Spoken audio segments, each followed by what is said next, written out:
Kia ora whānau. Happy Diwali to all our friends and family and our lovely followers. Welcome to the Guna Hub. This is our after show of the game between Arsenal and Burnley. Before we start, again, happy Diwali to everyone. Please like and subscribe to our channel. We love you.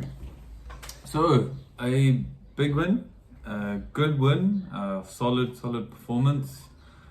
3 points just before the international break, just before Diwali, so it meant we could eat some more sweets and stuff and be happy about it, which is what matters. Yeah, man, just really looking forward to hearing your thoughts. Yeah, I mean, on the game, on the first performance. of all, happy Diwali, bro. Happy Diwali, bro. Welcome to our Diwali special. As you can see, we've got our Diwali clothes on. And what a way to kickstart Diwali with Tottenham losing. And then Arsenal winning. Tottenham's title race is gone. Not gone, but anyway, Arsenal, what a game. Yeah. What a win. Good performance. And, it's good. It's another 3 points. We're quietly doing our business after some tough results. I mean, we lost to West Ham, we lost to Newcastle, and, we'll bounce back straight away with, a couple of good wins. And what can I say? I'm loving it. We have a lot of injuries. The players stepping in are stepping up. And we have, it looks like our tactics are finally sort of working, especially against the lower opposition. And yeah, not much to complain about. Yeah. Well, you're right. Like, I feel like we're growing as a unit. The things that Arteta's kind of been trying to implement into this squad, like in terms of our tactics, in terms of the way we approach games, you can really see it's happening now. Yeah. This game, what I saw, like at first 20-25 minutes before we scored, like we started quite slowish, but it wasn't like a bad slow. Like, it was like a mature slow, we were just passing around the back, keeping position, doing the right things, not doing anything too extraordinary. Because last year we saw, like, we come at, especially the weaker teams, like obviously Burnley's one of the teams in the bottom three, right? Last year we struggled against all the bottom three teams. And this time around we kind of have been a little bit cautious, given them respect, but then also kept the ball, kept our shape, and then once we know where their weaknesses are, that's where we've been, flicking that switch and going, okay, yeah, that's where we've got to target, that's where we've got to target. Yeah. In this game, it was more the set pieces, I reckon. We found there was a big weakness there for them. We had a couple of opportunities and then we eventually scored from it. Yeah. So I think that's showing how our squad is maturing. Yeah. And it's good that we do that in these, like, not little games, but like, against these teams that are a little bit weaker. Yeah. Because when it comes to the bigger games, things like this will matter. How you size up opponents and hurt them, it makes a big difference. Yeah, that's true. And because, last season we seemed to have sort of almost one tactic, and that was just going sort of gun-ho, using the earlier moments of the match to try and win it in. And then we struggled against the lower teams because we didn't really size them up properly, we didn't really control the game. And I love seeing this development of this team now, because last season we had all like great attacking aspects of it, and then we sort of failed at controlling some of the games, some defensive lapses. And then this season has sort of been less about attacking and less about cutting them wide open, and it's been more about control. And we've seen first 10 games, it was more like every time we had an opportunity to go forward, we didn't. We turned back, went inside or went backwards, and we just tried to dictate the tempo of the game, and it looked all about control. And now what we're sort of seeing is all of those elements come together with a solid defensive unit, and all of our defenders being on par with each other and all fit and all seamlessly integrating. Then you have us controlling the game and being able to dictate almost every moment of the game, besides a few minutes here and there. And then on top of that, us being able to flick on the switch and attack if needed. We can go down the line. We can use set pieces. Although set pieces have been questionable so far this season, but Trossard. I mean, yesterday Trossard and his delivery. He should be on corners all the time when he's on the pitch because his delivery is top notch. When Saka or Martinelli usually deliver, it sometimes doesn't even cross the first man, even Vieira. But I love that Trossard. He's the one who steps up and takes the corners, and he delivers them into the perfect area. I mean, that Saliba goal. I mean, let's run through the goals. But the Saliba first goal was on a plate. You didn't have to do anything. You didn't have to make an effort to jump or leap over anyone. It was just. He was in the right place, the ball came to the right place, and he's standing in front of the keeper, the ball's whipped in with pace, and he just touches in. I mean, the first goal, the one that Trossard got, real show of desire. Oh man, that one was And he got hurt in the process.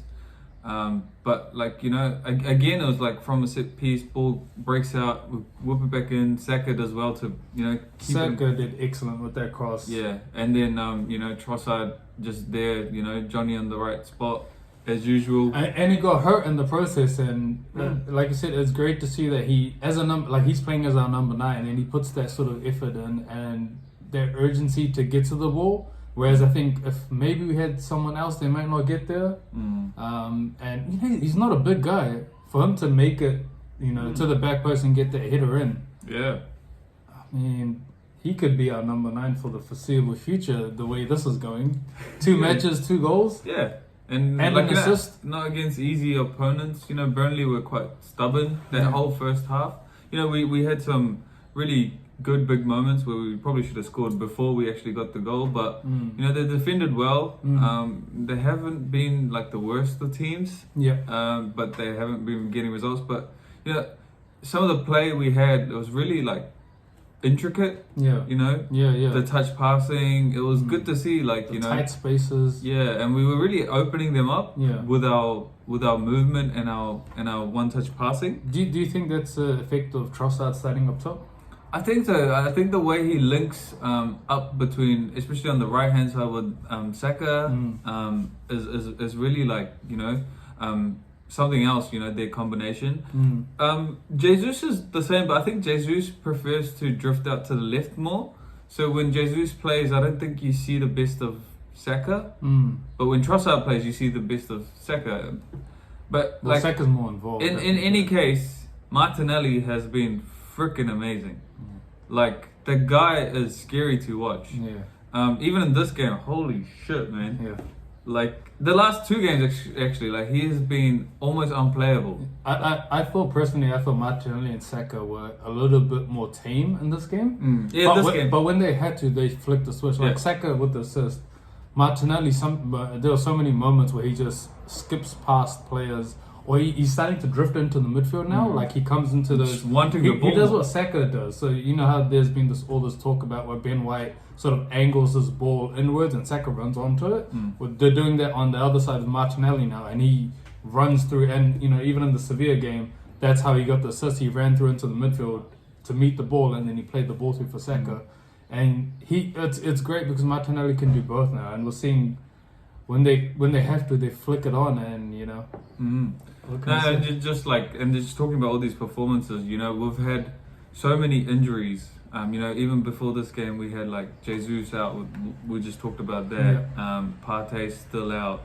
Odegaard, our captain, still out. Some big names. Ben White was out for this game. And all these guys, Martinelli, Saka, Trossard, Rice. These guys have stepped up, man. And if you have that many people out, Jorginho.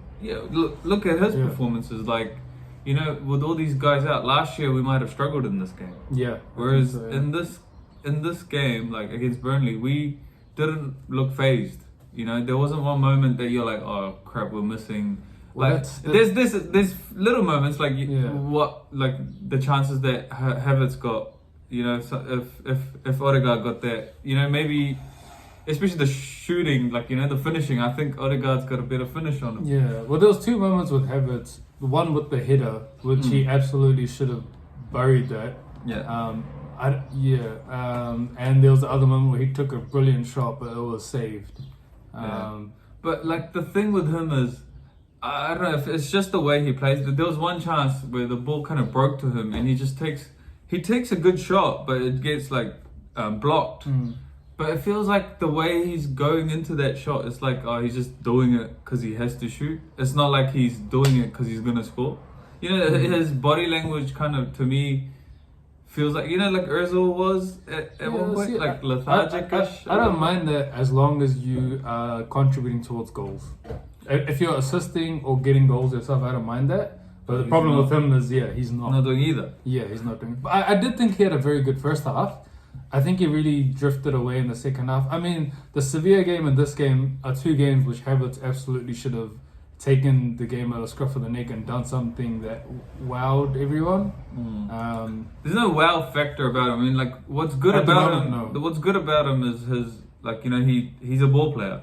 So he gets others around him involved. One or two touch. He doesn't like to carry the ball much, and he's good at winning the ball back. His work rate has really improved over the season, and I think the more he's played, he looks a lot fitter. So he's getting back, making tackles. When he's surrounded by a few guys, he doesn't crumble under that pressure. Like someone like Jorginho, for instance, if he's crowded by 2 or 3 guys, you might see him make a mistake because he doesn't move with the ball. But Havertz, I think he does brilliantly at the moment, and he's been growing into it where he can handle himself around players.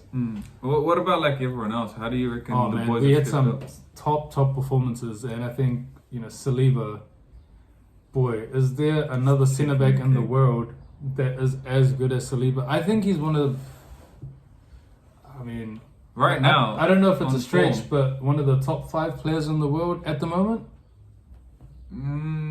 There's not many better at the moment, week on week. Even, you know, some of the form-wise, he could be up there, man. Form-wise, But I mean, definitely in the Premier League, I think he's the best centre back at the moment. He does it all. He got a goal today, and you know, there was that one tackle where he was running back, and you know, the player skipped past him, and I don't know how he managed to put a foot in, but he did, and he won the ball clean. And he's a beast, man, and like for his size, he's pacey. He's quick. Playing striker. I've heard this somewhere before. and he's got a really neat touch. He's got some good skills, good vision. He's got some good skills. Have you seen how he chops up defenders sometimes? He's a complete footballer, man, and it's a pleasure that he's on our team, and we get to see him week in, week out. We just pray and hope he stays fit this season, and I think if he is, bro. Have you seen like Arsenal's record when he's started? It's like, amazing. We've only lost like 4 games or something. So I mean, when he's there, we hardly lose. Saliba, Gabriel, and Rice make the spine of this team so good, and it creates a base for everyone else to go and flourish. I mean, who else do you? Want to shout out? Shout out to we talked about Trossard, but another guy that was playing out of his skin today was Zinni, man. What a performance from this guy! Like, you know, both of us have criticized him throughout, like, you know, our time. His time with us. I've been a big critic myself. And like, you know, in this performance, he showed his class. Like, you can't deny his performance. Absolutely. You know, I think he thrives when he drifts into the midfield, and you know, with Odegaard out, I think he's the next best option to run the show like Odegaard does. Well, the stats were in his favor. He had the most passes into the opposition final third. I think it was like 45-ish or something, which is an incredible amount of forward passing from the midfield. I liked the way he's fearless in the way he tries to give those penetrating passes. You know, get us on the front foot. Sometimes he doesn't do that enough. Sometimes he's a bit negative in his passing. In this game, bro, he opened them up so many times, and then when you have guys like Havertz and that who are playing in the channel and just, you know, release it first time to like Saka and Martinelli, then we are so dangerous. You know, it only takes like a second and a half for us to. And then we're on the front foot, and 1-on-1, Saka and Martinelli, they're one of the best in the world. And I think Zinchenko defensively, the last 2 games he's looked really sharp. He has, and it's hard to get past him. And I think. I've been a big critic because I've always said that defensive, as a left back, your first job is to defend. and defensively because of his positioning and because it looks like he didn't want to defend. Especially to the back end of last season. Yeah, and even all of this season that we've seen so far. But these last 2 games, man, he looks like, I think since he's been left out of the team, something's... He's flipped the switch. Inside his head, he's flipped switch on, and he's everywhere. He's doing the passing, he's doing the defending. You can't get past him. He makes some really good like little. He like when players are trying to run past him, he just manages to nick the ball, and he either hits it out or he nicks it onto one of our players, and it's stepping up. Yeah, no, I totally agree, man. And then he got a brilliant goal. What do you want to say about the goal? Oh my! I don't want to say too much. Nah, just say it, bro. Nah, man, what a goal! It was. I mean, Karate Kid Zinchenko. Holy shit! What a goal! What a finish! The way he flew into that. Man, I did not know he had that in his life. I mean, to pull it off. Well, he's been trying. He's had a few fair games where he's been taking shots like but not like shots. that. It was it was like a double step whammy, and it dipped. It went like this, and the keeper was just like, "What the hell just happened?" And it's if he doesn't do that, if he doesn't jump in the air and does that karate kick, the defender's getting the ball. Or he's gonna hit it like over the bar or something. It was just really nice to see. I mean, a really brilliant finish, smart finish, actually. And he deserved the goal, I reckon. Like for his performance. Yeah, man. After that performance, and to cap it off with that goal, it's again, it's a good time to be an Arsenal fan now. It feels like we've sort of washed away those losses and we've come back stronger. All of the elements are coming together now. All the players are on top of their game. And, I mean, what more could you ask for going into another international break? Boo. What is up with this international break, man? We've had 12 Premier League games and like 4 international breaks. I know.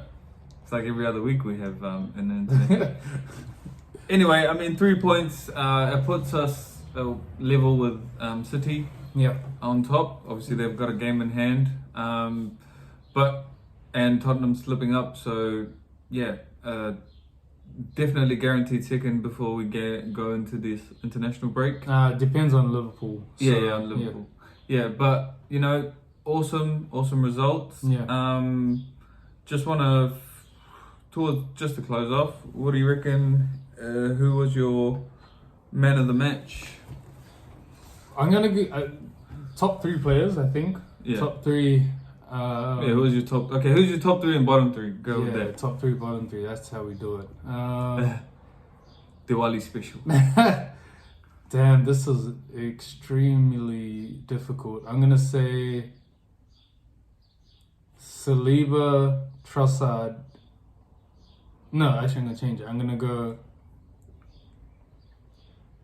Fuck, I can't decide now. I'm gonna go Trossard, Zinchenko, and Saliba. With Saliba being the man of the match for me. Okay. Because defensively outstanding. That tackle that he made, if he doesn't make that tackle, maybe we go 1-0 down. And then he got a goal, to put it sort of out of Burnley's hands. But obviously, in any 3 of those, you could have shouted for man of the match. All 3 important goals, all 3 important performances. And worst 3. I don't think you can say that anyone had a worst 3. Rice wasn't as influential as he has been, but he was absolutely solid. And what about off the bench? We had one guy who came on and came off quite quickly. Yeah, I mean, that's my number 1 pick. That's the only one I can say as a worst performance. Was Vieira. Like, I don't think he means it, but man, you got to be more careful. He had knee height. That's a red card. It is a red card. But you got to be more careful. I know you don't mean it. I know you might be coming in to try to block the ball. And just prior to that, people were putting it on him. They were like hitting him a bit, and he was, there was a few times where he's talking to the ref about it. But you got to be more careful. He didn't even last that long on the pitch. It's like less than 5 minutes, and he's gone. Yeah. But yeah, he's the only one that I can say had a bottom performance. What about you? Well, I mean, the top 3, I think, I agree, like Saliba, Zinchenko, and Trossard. And with my man of the match, I'm going to go with Trossard, with Zinni being a close second. Trossard because, goal and assist. Yeah. What else do you want from your number 9? And your first goal, and a puts his difficult body- one. Yeah, puts his body on the line. I thought he was a menace, but he's just, he's one attacker that's always gonna produce something, and you sort of are getting used to that, which is a good thing. Like as a striker, if you're and as a fan, if you're relying on this guy to, give you some output, that means he's doing something that's good. So yeah, for another me, goal, not assist. yeah, and getting a header against that unit, these Burnley boys aren't small. Yeah. So kudos to him, man. That's my man of the match. The bottom 3, Vieira. Come on, brother. That's not your game. He just came on. Especially, I feel like the score can be anything, and in this game like this, Vieira is someone that can open up teams like Burnley. So if he sticks around, he probably gets a goal or assist. So it's a bit disappointing.